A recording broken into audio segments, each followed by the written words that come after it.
दुनिया में एक खतरनाक वायरस फैलने के बाद रिसोर्सेज के लिए सारे देश आपस में भिड़ गए और पूरी दुनिया में नॉर्वे ही एकमात्र ऐसी जगह बची जहां पे वायरस का असर नहीं हुआ था और वहां मौजूद नेचुरल रिसोर्सेज के कारण बस वहां पे ही सरवाइव करा जा सकता था। तब नॉर्वे के प्राइम मिनिस्टर डेकन ने नॉर्वे के चारों तरफ बड़ी बड़ी दीवारें बनवा दी और अंदर बस वही लोग रह सकते थे जो या तो पहले से वहाँ के नागरिक हों या फिर उनके पास कोई स्पेशल स्किल्स हो जिससे वायरस का एंटीडोट बनाने में मदद मिल सके या फिर लोगों के खाने की प्रॉब्लम्स को कम करा जा सके। खैर अभी तक वहाँ की गवर्नमेंट ने एक एआई सिस्टम भी बना लिया था जो रोज इन्फेक्टेड लोगों का डाटा एनालाइज करके नॉर्वे की गवर्नमेंट को आइडिया देता था कि वो लोग किस तरह से खाने की प्रॉब्लम्स को कम कर सकते हैं। अब वहाँ की एक फैसिलिटी में लीजा नाम की एक बायोलॉजिस्ट भी काम किया करती थी जिसके पास फसलों की नॉलेज होने के कारण उसे वहाँ के एग्रीकल्चर डिपार्टमेंट में रखा गया था। अब कुछ खाना तो वो लोग बड़े बड़े ग्रीन हाउस में उगाया करते थे और कुछ के लिए उन्होंने पास के समुद्र के हिस्से में बड़े बड़े जाल लगाए हुए थे जहाँ वो लोग मछलियों की फार्मिंग किया करते थे।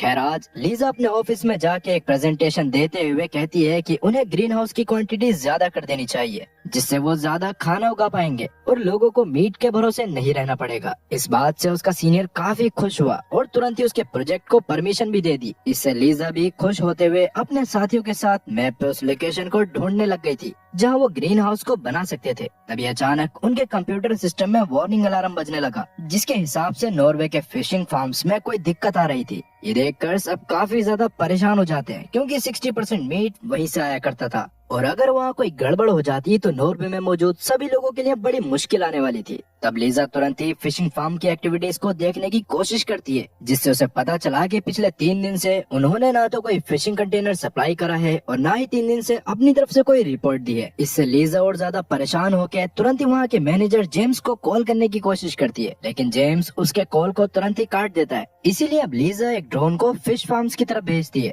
जिस दौरान ड्रोन में तो वहाँ एकदम नॉर्मली लग रहा था और जब ड्रोन से ही लीजा मैनेजर से बात करते हुए उससे जानने की कोशिश करती है कि उसने सिस्टम्स को बंद क्यों करा हुआ है और क्या वहाँ कोई दिक्कत है। पहले तो मैनेजर लीजा के ड्रोन भेजने के कारण उस पर गुस्सा करने लगता है क्योंकि अभी के समय तक सिक्योरिटी रीजंस के कारण सभी ड्रोन्स को पब्लिक वालों और आर्मी वालों को दे दिया गया था ताकि वो बॉर्डर्स पे रहकर घुसपैठियों के ऊपर नजर रख सके। इसके बावजूद अभी भी लीजा मैनेजर से वहाँ के हाल जानने की कोशिश कर रही थी लेकिन मैनेजर के कुछ बोलने से पहले ही लीजा का ड्रोन अचानक बंद हो जाता है और उसके थोड़ी देर बाद ही एक पुलिस ऑफिसर उनके ऑफिस में आ गया। उसको देखकर लीजा उससे रिक्वेस्ट करने लगी थी कि शायद फिश फार्म्स का मैनेजर किसी प्रॉब्लम में है इसीलिए उन्हें वहाँ जाके चेकिंग करनी चाहिए लेकिन ऑफिसर इस पर मना कर देता है क्योंकि ऐसा करने की परमिशन या तो सिक्योरिटी मिनिस्टर या तो कंपनी का हेड या फिर प्राइम मिनिस्टर ही दे सकता था और लीजा तो बस सिक्योरिटी डिपार्टमेंट में थी तो वैसे भी ऑफिसर को ऐसा करने के लिए नहीं कह सकती थी। इससे गुस्से में आके लीजा ऑफिसर को सुनाने वाली होती है लेकिन ऑफिसर आगे उसकी कोई बात नहीं सुनता और ऑफिस से चला जाता है। ये देखकर लीजा परेशान होकर एक बार वापस से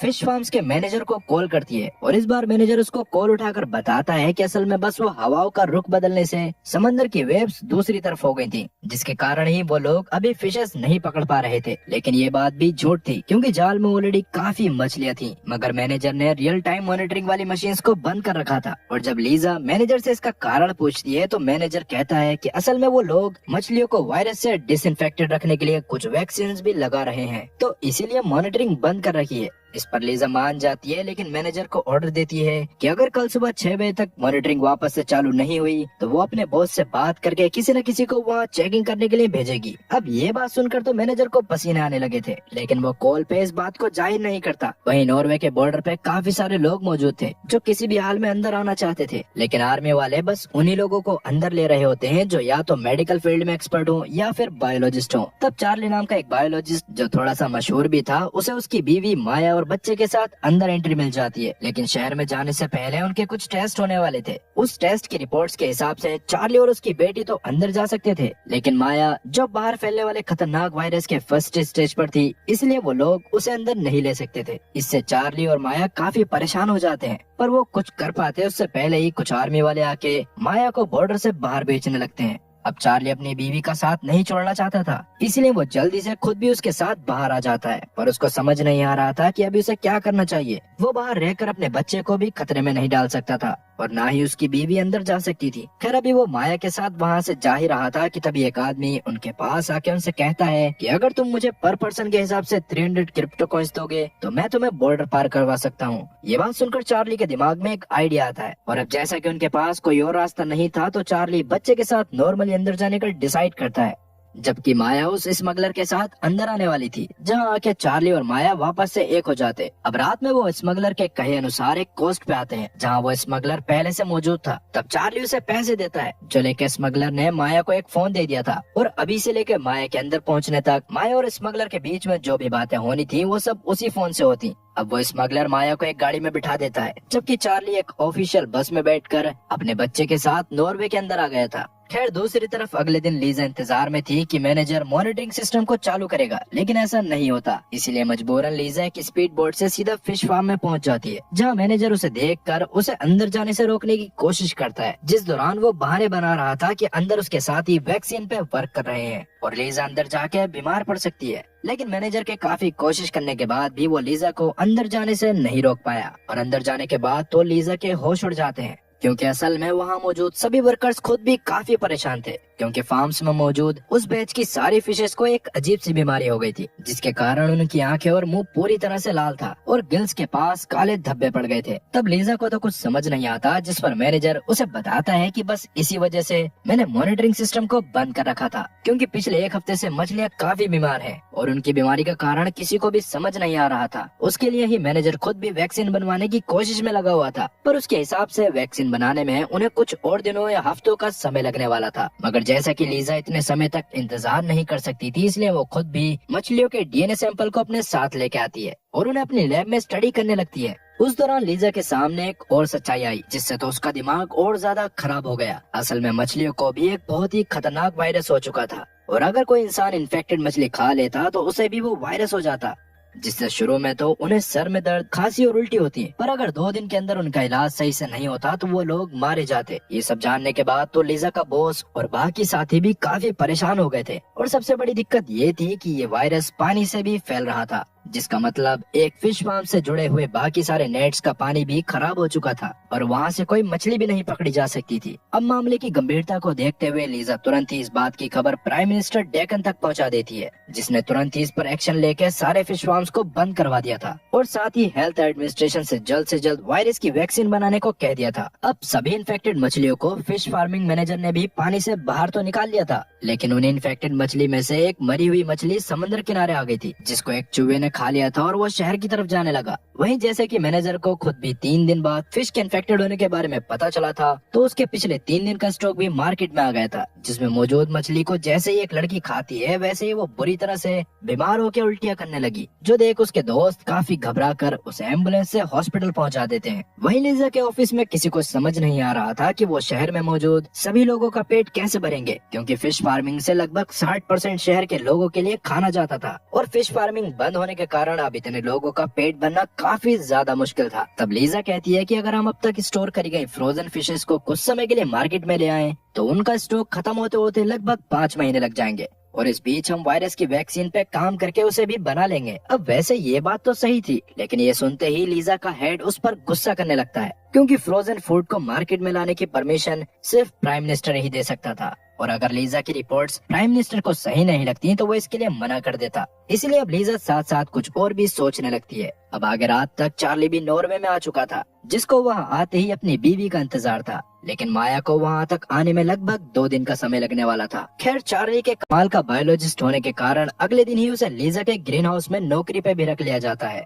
वहाँ आज का काम खत्म करने के बाद चार्ली समंदर के उस किनारे पे आ गया जहाँ स्मगलर्स माया को लेके आने वाला था, पर काफी देर इंतजार करने के बाद भी चार्ली को उनकी बोट दिखाई नहीं दी। वहीं अब तक स्मगलर एक छोटी मोटर बोट को लेके नॉर्वे के बॉर्डर तक आ गया था, जहाँ पहुँचने से पहले ही वो बोट की मोटर को बंद करके सभी पैसेंजर्स को एक एक चप्पू देता है, क्योंकि असल में वहाँ काफी सारी सी माइंस लगी हुई थी, जिससे मोटर को भी डिटेक्ट किया जा सकता था और अगर धोखे से भी बोट किसी माइन से टकरा जाती तो बोट के परखच्चे उड़ जाते। खैर अभी वहाँ वो लोग जैसे तैसे बोट को आगे लेके तो आ जाते हैं, लेकिन जैसे ही कैप्टन बोट के इंजन को वापस से शुरू करता है तो अचानक पास में लगे कैमरे में उन सब की तस्वीर आ गई और इसके तुरंत बाद ही वहाँ पुलिस वालों का एक ड्रोन भी आ गया। उसको देखकर तो सब डरने लग गए थे और अभी पुलिस वाले लगातार ड्रोन से सभी लोगों को रोकने को कह रहे थे, पर इसके बावजूद स्मगलर बोट नहीं रोकता, जिसकी वजह से पुलिस वाले मजबूरन ड्रोन से उन पे फायरिंग करना शुरू कर देते हैं, जिनसे ही बचते हुए बोट अचानक कुछ चट्टानों से टकरा जाती है। तब जैसे तैसे सब लोगों को रेस्क्यू करके हॉस्पिटल में तो भेज दिया गया था, लेकिन वहाँ उनके टेस्ट करने पर डॉक्टर्स को पता चलता है कि वो सभी लोग एक ही तरह के खतरनाक वायरस से पीड़ित हैं,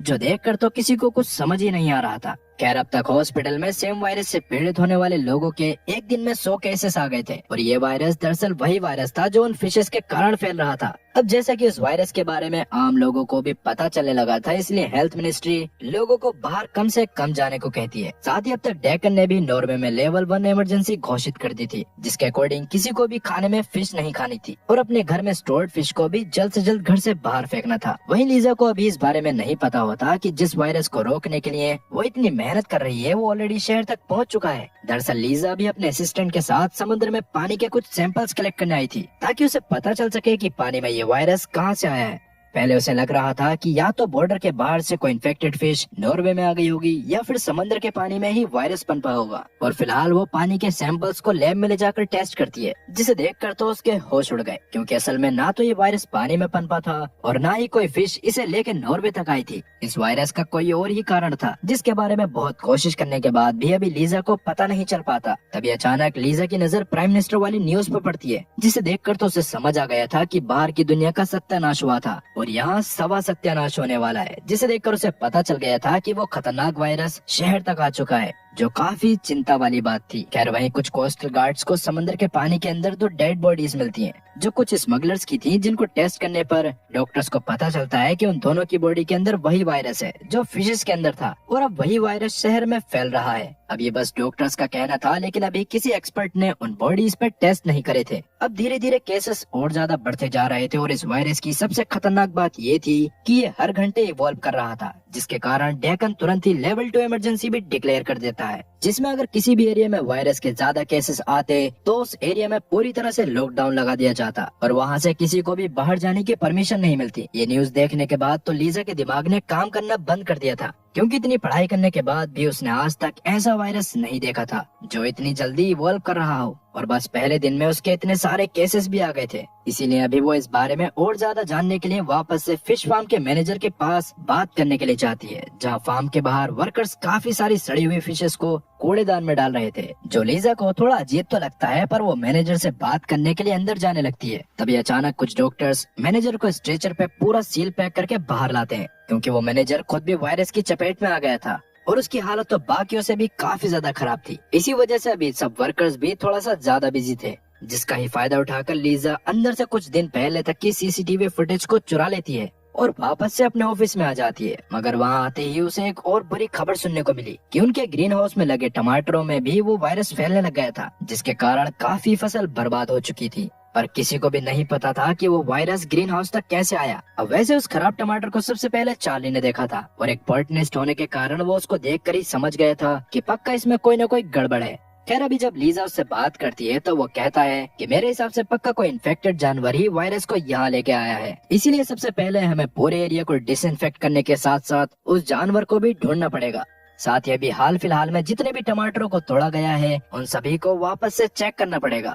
अगर उनमें भी खराब टमाटर निकलते हैं तो उन सब के साथ साथ इस ग्रीन हाउस में मौजूद पूरी फसल जलानी पड़ेगी। अब चार्ली से ये सारी बातें सुनकर लीजा को समझ आ गया था कि चार्ली सच में काफी अच्छा इंसान है, क्योंकि जहाँ लोग ऐसी सिचुएशन में भी कहीं न कहीं से फायदा ढूंढने की कोशिश करते हैं, वहीं चार्ली लोगों की जान बचाने के लिए इस ग्रीन हाउस को आग लगाने तक के लिए तैयार था। अब जितने में लीजा टमाटर पर रिसर्च कर रही थी उतने में चार्ली किसी और काम में लगा हुआ था, पर तभी उसे एक अननोन नंबर से एक मैसेज आता है, जिसे देखकर चार्ली को लगा था कि वो मैसेज माया की तरफ से ही होगा, जब तक कोस्ट तक आ गई होगी। इसलिए अब चार्ली जल्दी से अपने काम को छोड़कर कोस्ट के पास जाने लगता है, लेकिन रास्ते में ही उसे वो दलाल जिसने उसे 300 क्रिप्टो करेंसी ली थी वो मिलता है और चार्ली को बताता है कि माया की बोट के एक्सीडेंट हो जाने के कारण उन्हें हॉस्पिटल में एडमिट कर दिया गया है। ये बात सुनने के बाद तो चार्ली को दुख और गुस्से वाले इमोशन साथ में फील हो रहे थे, लेकिन दलाल उससे वादा करता है कि वो किसी भी तरह से उसकी बीवी को हॉस्पिटल से बाहर निकालने का रास्ता ढूंढ लेगा, मगर उससे पहले चार्ली को नॉर्वे की एक वैक्सीन लगवानी पड़ेगी जो बाहर से आने वाले लोगों को लगाई जाती है। और अगर चार्ली ने वो वैक्सीन नहीं लगवाई तो जब उसके बारे में अथॉरिटीज को पता चलेगा तो वो लोग उसे बाहर निकाल देंगे। अब वैसे तो चार्ली को कुछ समझ नहीं आ रहा था, क्योंकि उसके वहाँ आने के बाद से उसको किसी वैक्सीन के बारे में नहीं बताया था। लेकिन अभी चार्ली के कुछ बोलने या पूछने से पहले ही वो दलाल चार्ली के वैक्सीन लगा देता है। वहीं हॉस्पिटल में माया और उसके साथ साथ भर्ती करे गए सभी पेशेंट्स की हालत काफी खराब होती जा रही थी, जिस दौरान खांसी चक्कर के साथ साथ उनके शरीर पे काले धब्बे बनने शुरू हो गए थे, जो देखकर डॉक्टर इतना ज्यादा डर गए थे कि उसने तुरंत ही हॉस्पिटल के उस फ्लोर को सील करके वहाँ किसी को भी जाने से मना कर दिया था। असल में उस वायरस की पावर धीरे धीरे इतनी ज्यादा बढ़ती जा रही थी जितना किसी ने भी नहीं सोचा था। और अब जैसा कि सबसे पहले लीजा के कारण ही इस वायरस के बारे में सबको पता चला था, इसीलिए डेकन खुद लीजा को बुलाकर इस वायरस की वैक्सीन पे काम करने को कहता है और लीजा को वायरस पे रिसर्च करके और भी खतरनाक चीजें पता चलती हैं। असल में ये वायरस बस एक रेड आई वायरस था, बल्कि उससे भी 1000 गुना ज्यादा खतरनाक ब्लैक प्लेग वायरस था, जिससे कई दशक पहले यूरोप में करोड़ों लोगों की जान गई थी। और तब से ही ये वायरस भी म्यूटेट होते होते पहले से भी 100 गुना ज्यादा खतरनाक हो चुका था, जिससे इन्फेक्टेड होने पर बस 2 दिन के अंदर किसी की भी जान जा सकती थी। अब जैसा कि समंदर में उन 2 स्मगलर्स की लाशें मिली थीं, तो सबको लग रहा था कि वो लोग किसी तरह से उस वायरस से इन्फेक्टेड हो गए होंगे और जब उन्होंने नॉर्वे में दाखिल होने की कोशिश करी होगी तो सी माइंस के कारण मारे गए होंगे और उनकी बॉडी लहरों के साथ साथ बहते हुए फिश फार्म्स के पास चली गई होगी और इसी वजह से फिशेस को वो वायरस हुआ था। इसीलिए अब डेकन पूरे नॉर्वे में ही रेड अलर्ट के साथ कर्फ्यू घोषित कर देता है, जिस दौरान उन लोगों को भी घर से बाहर निकलने की इजाजत नहीं थी जो पहले सरकारी काम से भी इधर उधर जा रहे थे। साथ ही अभी डेकन ने ये फैसला भी करा था कि जिन लोगों के पास नॉर्वे की सिटीजनशिप नहीं है उन लोगों को भी बाहर भेज दिया जाएगा, बेशक से उनकी स्किल्स की वजह से ही उन्हें हायर क्यों न करा गया हो। ऐसा डेकन ने इसलिए करा था क्योंकि बाहर की दुनिया में जब वार शुरू हुई थी तो डेकन ने पहले ही दुनिया भर से जितना हो सके उतने फ्रोजन फूड को नॉर्वे में मंगवा लिया था और वो नॉर्वे की पुरानी आबादी के हिसाब से 1 साल के लिए सफिशिएंट था।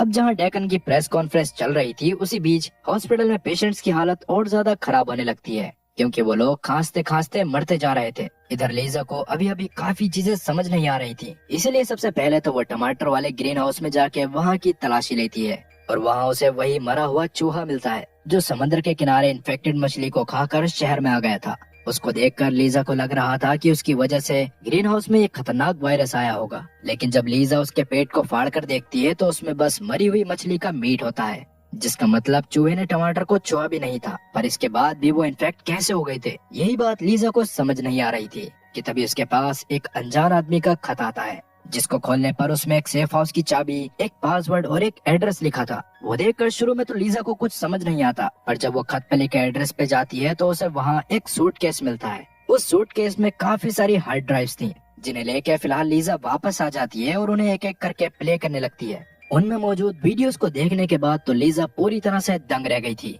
और उसने वीडियो में क्या देखा और क्या इस वीडियो से उस वायरस के असली राज के बारे में पता चल पाएगा, और आपको क्या लगता है कि उस दलाल ने चार्ली को क्या इंजेक्ट करा होगा, और सबसे बड़ा सवाल कि क्या लीजा इस खतरनाक वायरस का एंटीडोट ढूंढ पाएगी। इन सभी सवालों के जवाब मैं आप लोगों को इसके सेकंड पार्ट में दूंगा, जो इस सीरीज का आखिरी पार्ट होगा। पर क्या आपको ये सीरीज पसंद आ रही है या मुझे कोई और सीरीज की शुरुआत करनी चाहिए? अगर आप में से 100 लोग भी इसके सेकंड पार्ट को देखने के लिए कोरोना कमेंट करते हैं तो मैं 100 लोगों के लिए भी इसका सेकंड पार्ट जरूर लेकर आऊंगा।